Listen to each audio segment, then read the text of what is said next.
je voulais parler de quelque chose d'important qui, pour moi, de ce que je peux voir du groupe, et donc c'est un conseil supplémentaire. Bon, vous le savez, moi je fais la promotion d'un retour, en fait, à un mode de vie complet, sain, un mode de vie pour lequel nous sommes faits pour fonctionner. Et dans le monde dans lequel on vit aujourd'hui, il y a tout qui nous pousse à aller justement vers l'exact opposé. Donc c'est sûr que ça paraît difficile quand je vous parle de manger sainement, quand je vous parle de manger des fruits et des légumes, quand je vous parle de déstresser, quand je vous parle de même de ne pas manger à un moment, de jeûner pour laisser ses organes se reposer. C'est sûr que dans le monde dans lequel on vit, on fait au moins 3 repas par jour, si c'est pas 4. Moi, j'en fais que 2. J'ai passé quelques semaines même à n'en faire qu'un seul, sans compter les périodes de jeûne où vraiment je mangeais plus du tout. L'idée, c'est vraiment de revenir à la responsabilité qu'on a et d'arrêter de se trouver des excuses.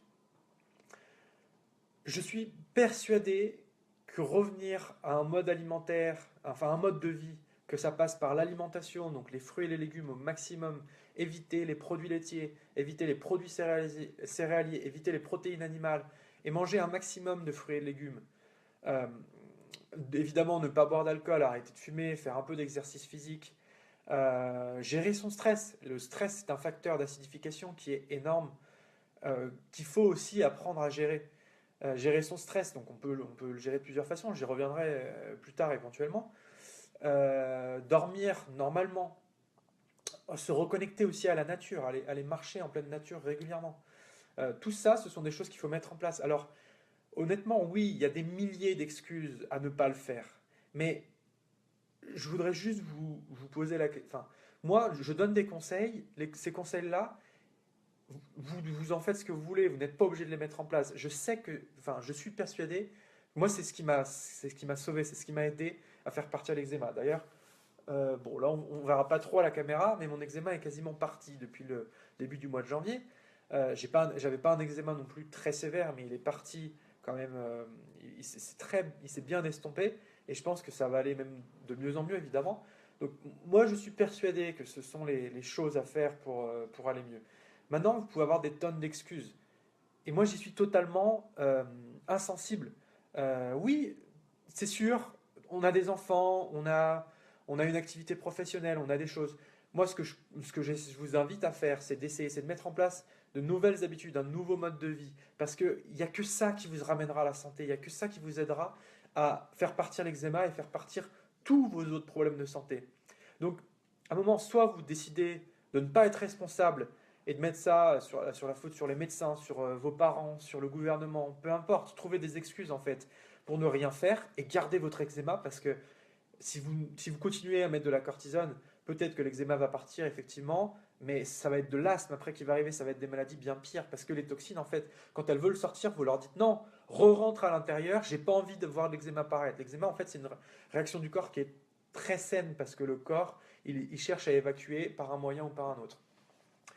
Donc, soit vous trouvez des excuses, vous trouvez vos propres excuses pour ne rien faire, et donc vous ne faites rien et vous mettez ça sur le dos de quelqu'un et vous continuez de vivre avec votre eczéma, soit vous mettez en place des choses, vous essayez de changer, vous dites ok, ça va pas être facile de jeûner, ça va pas être facile, mais je vais essayer, je vais voir, et petit à petit je vais changer mon mode alimentaire, je vais changer mon régime, parce qu'il n'y a que ça. C'est comme quelqu'un qui voudrait perdre du poids mais qui voudrait pas faire de sport et qui veut continuer à manger du McDo. Il y a un moment, il ne perdra jamais de poids. Il faut mettre en place des actions, il faut arrêter de se trouver des excuses.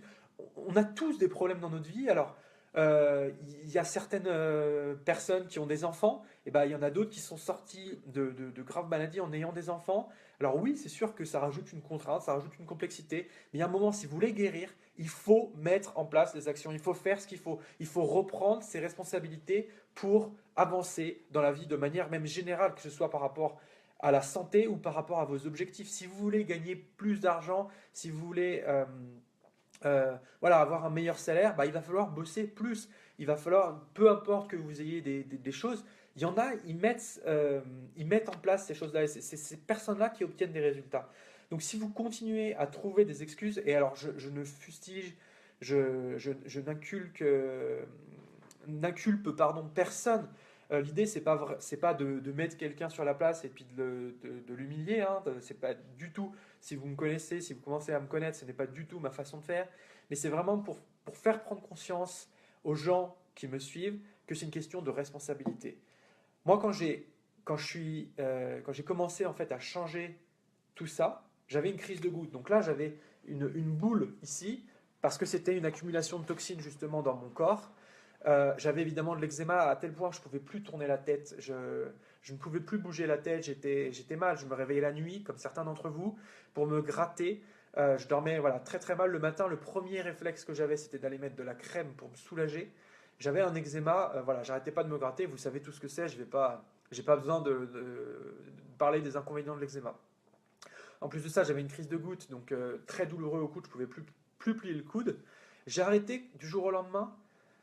L'alcool, j'ai arrêté de boire, je buvais plus du tout d'alcool. Dès que je sortais en soirée avec des amis, j'allais chercher mon jus de légumes, j'allais chercher même des jus de tomates dans des supermarchés. C'est pas ce qu'il y a de mieux, mais c'est toujours mieux que de l'alcool. Voilà, j'ai commencé à manger quasiment que des légumes, des fruits et des légumes crus. Ça n'a pas été facile. Moi, je suis un grand consommateur de café, j'adore le café. C'est pas facile, je dis pas que c'est facile, mais il y a un moment, si je voulais que ça cesse, si je voulais que ça s'arrête, il a fallu que je mette en place des choses voilà, qui me tenaient à cœur. Moi je suis un très grand mangeur, j'adore manger, j'adore les tartiflettes, j'adore les raclettes. Pourtant, alors je dis pas que j'en mange plus du tout, mais je fais très attention. Voilà, j'adore le fromage aussi, j'adore les barbecues, mais je fais attention dans ma vie de tous les jours à en manger le moins possible, à manger le plus possible de fruits et légumes, parce que je sais que c'est ça qui va m'amener la santé. Et je sais que c'est un mode de vie sain. Moi aussi, je suis quelqu'un qui consomme, hein, voilà, j'habite en ville, mais j'essaye voilà, de renouer avec la nature, de me faire des journées vraiment en nature où je vais déjà me reposer. J'essaie de prendre du temps pour moi, pour méditer, pour aller au sport. Voilà, c'est vraiment un temps. Alors, personne n'a le temps, mais je vais vous dire quelque chose. On a tous 24 heures dans nos journées. Donc, il y en a, ils font des choses extraordinaires de ces 24 heures. Puis il y en a d'autres, ils continuent à se trouver des excuses. Oui, mais moi, il faut que je me repose, il faut que je regarde la télé, il faut que je fasse ci, que je fasse ça. On a tous des choses à faire dans notre journée. Ce que je voudrais en fait par cette vidéo vous faire comprendre, c'est qu'il faut mettre en place les choses. Il faut arrêter de se trouver des excuses. Il faut trouver des moyens de s'organiser différents. Changer d'alimentation. La dernière fois, on me disait c'est une vraie pénitence ton régime alimentaire. Honnêtement, je vous le dis, pas du tout, pas du tout. Je m'éclate, je me régale à manger. C'est ce que j'essaie de faire passer aussi au travers des photos que je mets sur le groupe. C'est pas pour donner envie, enfin, c'est pour vous montrer surtout que on peut se faire plaisir. Moi, quand je me mange une bonne salade, je me fais plaisir. Mais ça nécessite de faire une transition, de faire un changement, de pas se dire je me prive de quelque chose, mais au contraire, moi je me prive pas de gluten, je me prive pas de pizza, de pâtes, parce que les pâtes j'en ai plus envie, parce que en fait je me fais tellement plaisir, je me régale tellement, et donc c'est ça que je veux promouvoir, c'est de vous montrer que vous pouvez vous faire plaisir et vous régaler avec quelque chose qui est très sain, qui est très bon pour vous et qui va aider en plus votre corps à aller vers une meilleure santé. Donc j'espère vous avoir fait passer le message. Je vous retrouve très bientôt. Si jamais vous êtes sur Facebook, n'hésitez pas à vous abonner à la page Eczéma Atopique. Si vous êtes sur YouTube, pareil, vous pouvez vous abonner en cliquant sur le bouton juste en dessous de la vidéo. Et puis on se retrouve plus tard pour une prochaine vidéo. Salut!